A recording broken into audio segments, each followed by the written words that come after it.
and as we have 2.5 more months left of hurricane season, prepare. So if you used any of your hurricane supplies, restock on your water, make sure your flashlights are working, make sure you have your medicines and everything that you need in case, for the rest of this hurricane season as we get out. Make sure that you're in touch with your neighbors and that you have contact information and you have a way to charge up your cell phones.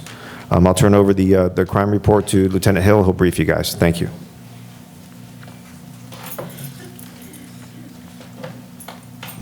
Morning, everyone. Really? Coffee? You guys have your coffee? Hope everybody enjoyed the Hurricane Dry Run. We thank you for attending.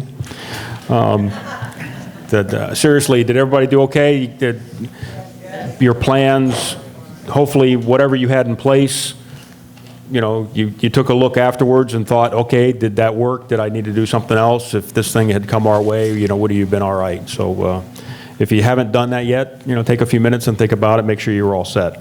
We had a halfway decent month. We had 4 burglaries reported. One of them was listed as a business burglary. Some lawn equipment was reported missing from one of the laundry rooms in one of the units. And we had 3 residential burglaries, one of which was a victim said he had some cash missing from his wallet while he was sleeping. He had left the sliding doors open. We had some TVs reported missing from a vacant unit, and we had some property taken while residents were away on vacation. Those have all been assigned to a detective, and we have some leads, so we hopefully will get some positive outcomes on those. Fraud continues to be a problem, and that's one of the biggest things that everyone in here can have a handle in managing. We had a victim reported some unauthorized activity on their checking account. Looks to be family related. Girlfriend's friend, may have gotten into her account. We're looking at that.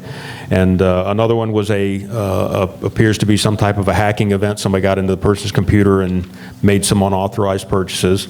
The companies are good about that. They're going to get reimbursed. There's not going to be any loss to the victim, but it creates havoc.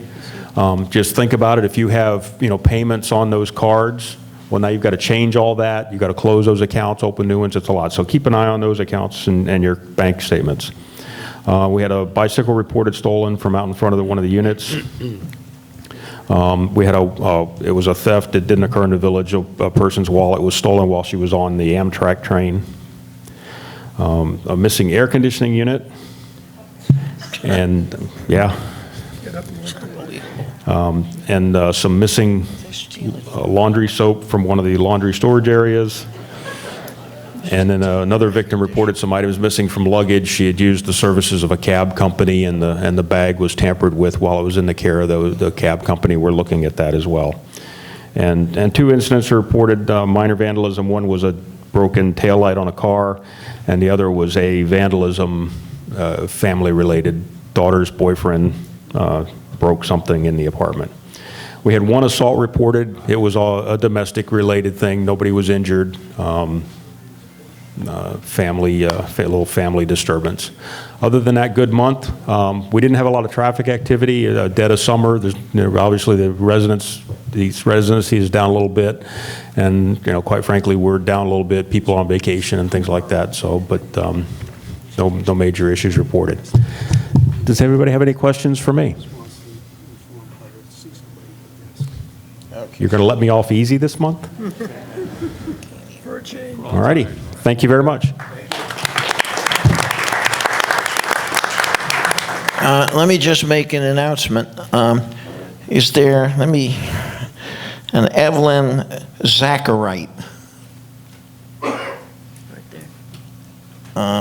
Dear, your car was apparently hit and pushed into a traffic lane out in the parking lot. Doesn't appear to be here. All right. Sorry. Yeah, go ahead, Lieutenant. That's all I have. That's it? Yep, that's it. All right. You have a guest to introduce? We have a spectator here. This is Lieutenant Anthony Johnson. He's one of our operational watch commanders. So he wanted to come by and see what goes on here. So all right. glad you're all Obviously, here. thank you for your report, and you're most welcome, as always, at our security meeting this afternoon. We'll be there. All right, thanks. Any questions for PBSO? No?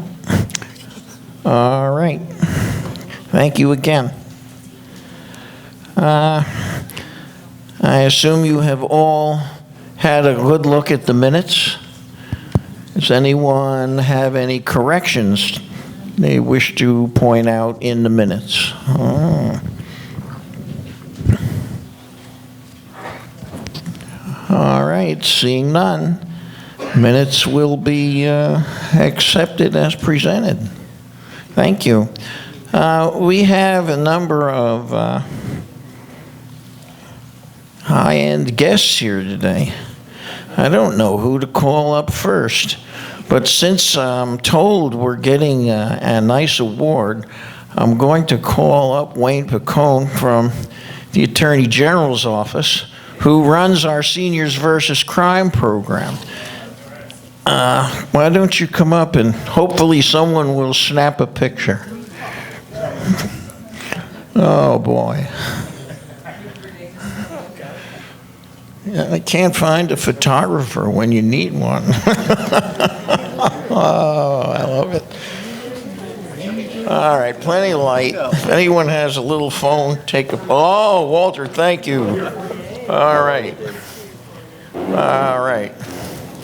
Ladies and gentlemen, there are past residents here and some members on your board who have retired from the Seniors versus Crime Project. You've probably all heard of the volunteer organization. We help elderly with senior exploitation.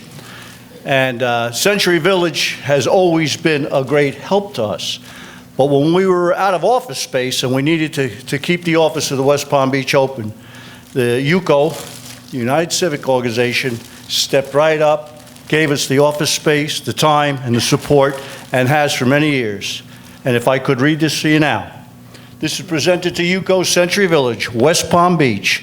This plaque is presented to the United Civic Organization in recognition of the support and assistance given to the Seniors versus Crime Project.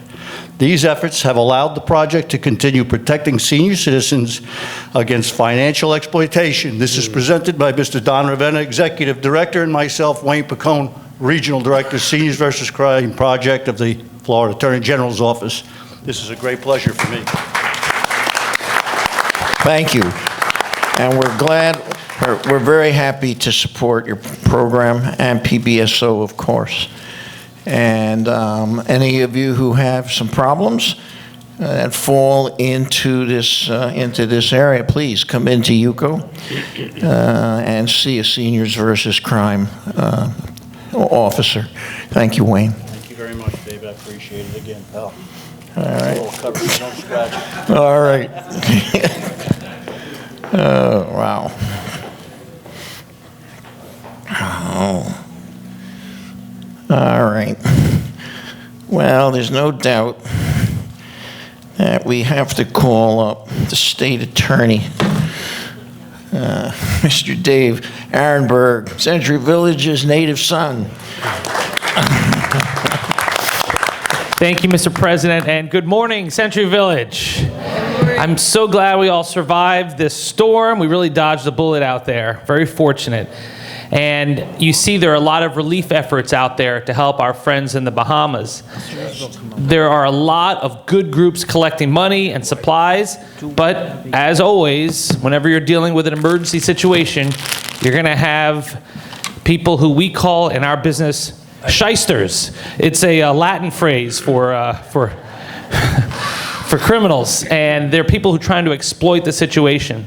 If you want to check on a charity to make sure the people you're giving money or supplies to, that they are legitimate, please reach out to the State Department of Agriculture and Consumer Services. They have a hotline, and you can check any charity.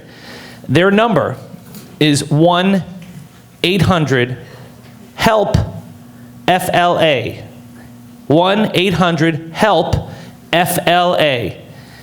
You can also reach them through the internet just Google Department of Agriculture and Consumer Services, or here's the better way, just say Florida DACS, Florida DACS, and it'll come up and you can do an online check. So you can either do it online or through that 1-800 number, 1-800-HELP-FLA. And they can make sure that the people you're giving money to really are helping the people of Bahamas and not spending 90% of their money on personnel, fundraising, lunch, and other things. So I want to also thank you for always being so supportive of all the right causes, and that's why I wanted to mention that. There's been a lot of interest in the fact that people were price gouging during the hurricanes. Now, if you see that, we had a special hotline for that, but there are a lot of questions of what is price gouging? Price gouging is defined as when an essential commodity's price is dramatically raised during a state of emergency. So then the question is, what is an essential commodity? Well, it's food, water, batteries, gasoline, hotel rooms. People said, what about cigarettes and beer? I said, no. What about chips and candy? Well, potato chips, considered a food, that would be an essential commodity.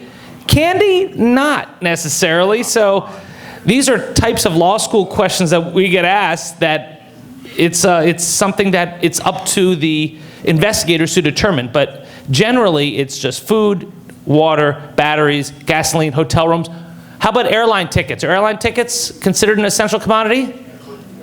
No, it's not under the law. Maybe that should change. But if you do think that an airline is overcharging, you should report it to the FAA. They have a site, or also the price gouging hotline. They'll still take your complaints. The fines for price gouging is just $1,000 per violation, which is like a slap on the wrist of some of these companies. I think the state needs to review that. So these are things we're working on and dealing with, and I wanted to let you know also, if there is a case of looting, if you see that, or theft during a state of emergency, the penalties are increased. Yeah. That was a bill that I sponsored when I was a state senator back in the day representing Century Village, and now we're using that in a case up in Northwood where some guy, a homeless person, broke into the Peruvian restaurant, rummaging around, taking advantage of the state of emergency to steal from a small business owner and possibly destroy his business. So that penalty is being applied there. Before I leave, I want to recognize two people. Mike Edmondson, who you know, who's been around for many years, and Natalie Cruz. Natalie, how long have you been with the office? 15 years. Natalie does an outstanding job. She wanted to meet you. She wanted to come out and meet you and do more public relations type of things. Now, here's the best part about Natalie. Her mother-in-law lives in Covington.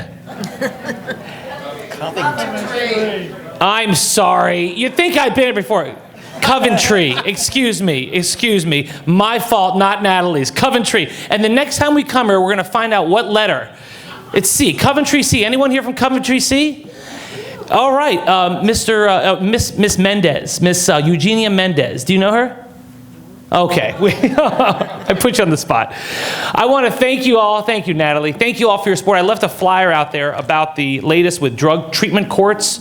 I'm on the national board of a treatment court association. This is a way to get people well from their addiction instead of just locking them up for 20 years for having a drug. We want to get them healthy. We want to get them into being productive, tax-paying, law-abiding citizens, and it's an innovative program. Check it out. I want anyone who is going to be celebrating to have a happy new year the next time I see you. Shana Tova, and thank you for everything you do. I'm Dave Aronberg, honored to be your state attorney. Thank you, Mr. President.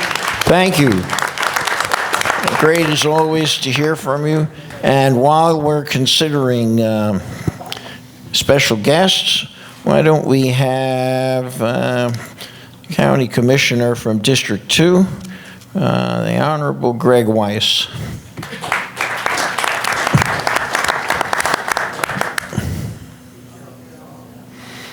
He did. I guess he didn't want me to speak. Thank you, Dave. Well, good morning, everybody. How are you? Good. We're all good? Yeah, we dodged a big one this time, didn't we? Yeah, you look over across the water and you see the absolute devastation. So I hope everybody was prepared and is still staying prepared and ready. Because as was said earlier, we are still very much in the early period of this sort of hot time of hurricanes for our area. So stay prepared, have a plan. Now, we did open up our shelters for this Hurricane Dorian. If you don't know, we have a special needs shelter. It's over at the Palm Beach County Fairgrounds. It's staffed with medical personnel. They have backup generators to supply electricity and if people need equipment that needs to be run off electrical power. But if somebody needs to use that facility, we ask that you pre-register. And they can go to the Palm Beach County website, pbcgov.com, and you can download the form. Now, we were taking people coming in, but they needed to come in with the form even if they hadn't pre-registered. We also have another shelter that is for folks with animals. And that is down in Boynton Beach, and it accepts first come, first serve folks with animals. It's just something to be aware of if it's something that you're going to need, so make sure you have a plan and you are making preparations if you need to go to a special needs shelter. And as was said earlier, make sure you have your medical supplies, your prescriptions. You want to have about at least a 7-day supply of your prescription drugs. Now, some couple other things. People are very concerned about the folks over in the Bahamas. The last couple of days I've been volunteering with the West Palm Beach Police Department. We've been taking donations down at the police station. That's stopped, but there are other locations. Palm Beach County is teamed up with Carnival Cruise Lines and Tropical Shipping and Miami-Dade and Broward as well. And we're going to be doing collections. The closest collection point for the county drop-off is going to be over at Lake Lytle Park. That's on Gun Club Road. Or the professional firefighters and paramedics, the folks that are over in Station 23, right outside the gates, they're going to be over at out by Lowe's Home Improvement Store. And they'll be accepting donations over there. Now, what they're looking for, of course, is ready-to-eat food, so non-perishable food items, canned goods. They'll be collecting building supplies. They don't need clothing, but they can use cots and things, and all that information, of course, is available online. And then there was a request made by the UCO office for some hurricane guides, and I brought some. We were able to get, we had some left, and so we'll be leaving them over, and they'll be going over the office. So if you need a hurricane guide, they'll be over there. But with that, other things to let you know, recently there was a concern about vehicles parking out on this private road out in front off of Okeechobee.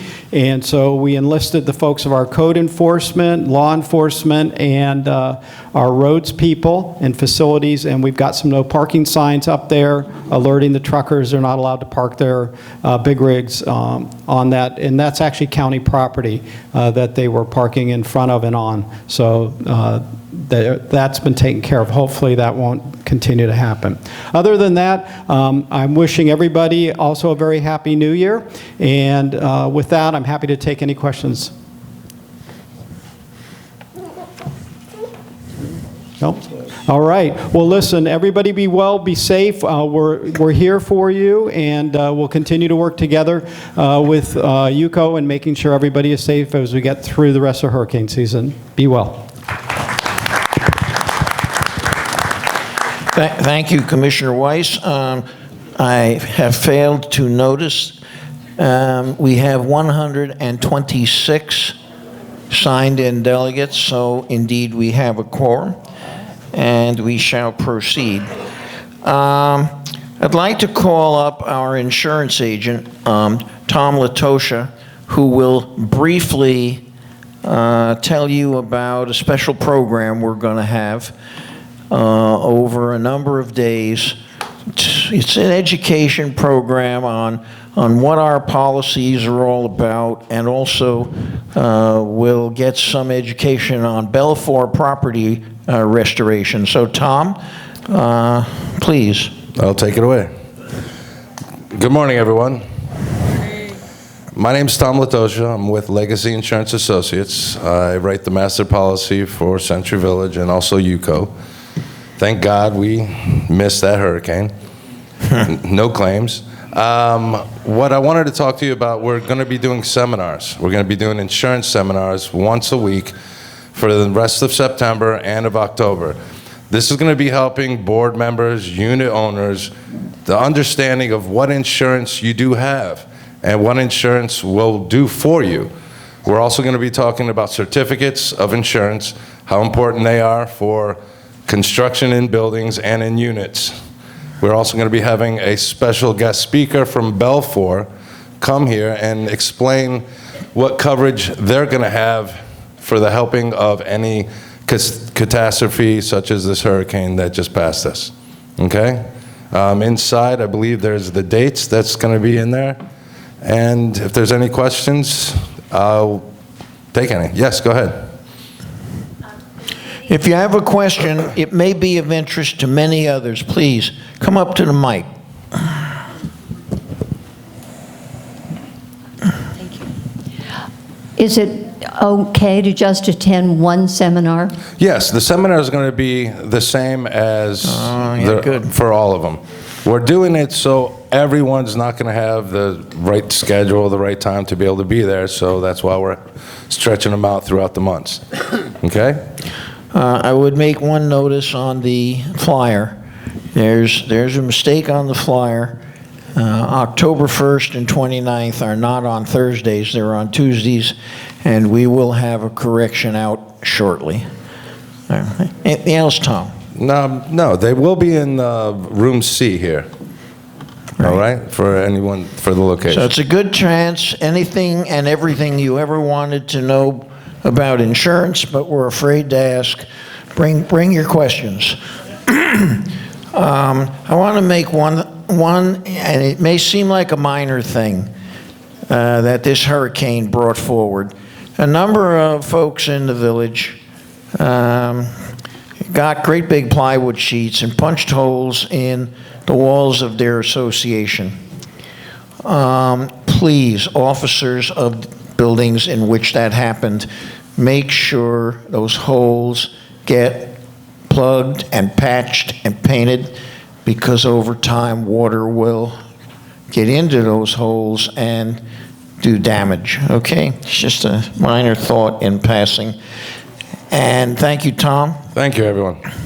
And this brings us to our treasurer's report. Sebastian. Good morning, everyone. I wanted to start off with today to remind everyone that on September 11th, here in this building, we have our, I believe it's our last budget meeting. So if you'd like to attend, it's going to be September 11th at 9:30 a.m. Classroom C. We're still working on the budget now. We're making a few changes. We talked at the last two budget meetings about some of the items that we wanted to see on both sides. And so on September 11th gives you an opportunity to go through the entire package and see line by line. The next thing I wanted to add is for January through July 2019, as of right now, we show that we've earned almost $42,000 in interest. And the remaining 4 months, we expect to earn almost an additional $33,000. So doing the CDs and putting the money in interest-bearing accounts has definitely paid off well. That's close to almost $74,000, I believe, $75,000. So that's, I think, is really good. And for 2020, I think that's going to be the same plan. Even though interest rates did drop a tad bit, I don't think it's going to affect us all that much. So we hopefully can try to earn a little bit more interest than that. The next thing I wanted to go over was the investigations. Last year, we ran at about 70% cost or so. As of right now, we're running at about 65% cost, so we have about a 35% surplus in all the investigations. For January to July 2019, we've spent $7,000 less than January through July 2018, so that's working well. And on top of that, the January through July 2019 actual expenses show us under budget by an average of $3,000 per month for the first 7 months of 2019. So that's all working very well. The last thing I'll talk about is at the next meeting. I received a letter with a request from one of the homeowners to include